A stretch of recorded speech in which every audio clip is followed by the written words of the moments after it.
Bonjour à toutes et à tous, c'est Isoka et aujourd'hui on se retrouve pour une vidéo sur un sujet dont tout le monde se pose des questions. Et ce, à n'importe quel niveau. Nous allons apprendre à compter. Dans un premier temps, je vais m'adresser à ceux qui débutent. Tout d'abord, qu'est-ce que compter? Quand on débute, on doit surtout penser à compter le nombre de libertés des pierres qui sont posées sur le plateau. C'est déjà une chose bien suffisante à comprendre et à gérer. Mais que faut-il compter? Comme dit précédemment, vous devrez savoir si vous allez vous faire capturer votre pierre ou votre groupe de pierres au prochain coup. Par exemple, savoir si vous devez jouer à un coup qui vous rajoutera des libertés. Pour les un peu plus expérimentés, il faut compter les points. Mais qu'est-ce que compter? À un certain moment durant votre partie, vous pourrez compter combien de points vous avez par rapport à votre adversaire. À quoi sert-il de compter les points? Connaître le nombre de points sûrs que vous avez par rapport à votre adversaire est très important pour savoir si vous êtes très en retard, et là vous devrez peut-être envahir le territoire adverse, ou si vous avez assez de points et qu'il vous suffit d'augmenter encore vos points pour être tranquille ou de réduire les zones de points de votre adversaire. En gros, cela vous permettra de savoir comment agir dans la suite de votre partie. Que faut-il compter? Il y a deux choses à prendre en compte, les points sûrs et les points potentiels. Les points sûrs sont les points que vous êtes sûr d'avoir. La plupart du temps, l'adversaire ne pourra pas pénétrer dans ces zones. Ici un exemple où on peut remarquer que noir a des points sûrs en haut à droite et blanc a des points sûrs en haut à gauche. Les points potentiels par contre correspondent à une zone encore ouverte, dans laquelle l'adversaire peut y pénétrer. Ce qu'il faut savoir ici est surtout si vous avez des chances de faire des points dans ces zones. Souvent, si vous avez du potentiel, l'adversaire n'en a pas ou en a moins que vous. Pour continuer notre exemple, vous pouvez remarquer que ici noir a deux pierres sur la quatrième ligne et tous les triangles sont ses points potentiels. Pourquoi je dis potentiel? Parce que le coin par exemple est encore ouvert. Selon le choix que noir va faire de défendre d'un côté ou de l'autre, si maintenant il choisit ce côté-là, vous pouvez remarquer qu'à la fin de cette séquence, blanc obtiendra des points sûrs, noir obtiendra des points sûrs, ses points potentiels vont devenir sûrs, et il aura encore des points potentiels qu'il faudra concrétiser après.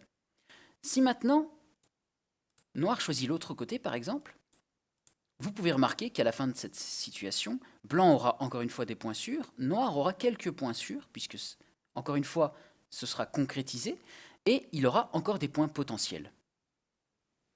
Ce qui compte est de savoir combien de points sûrs vous avez, ainsi que les points sûrs de votre adversaire. Après cela, il faudra savoir qui a des points potentiels. Par exemple, si vous avez 20 points sûrs et votre adversaire en a 30, mais que vous avez 40 points potentiels et votre adversaire n'en a pas, je pense qu'on peut dire que vous êtes pas mal dans la partie. Mais il faudra évidemment concrétiser les points potentiels en points sûrs pour gagner.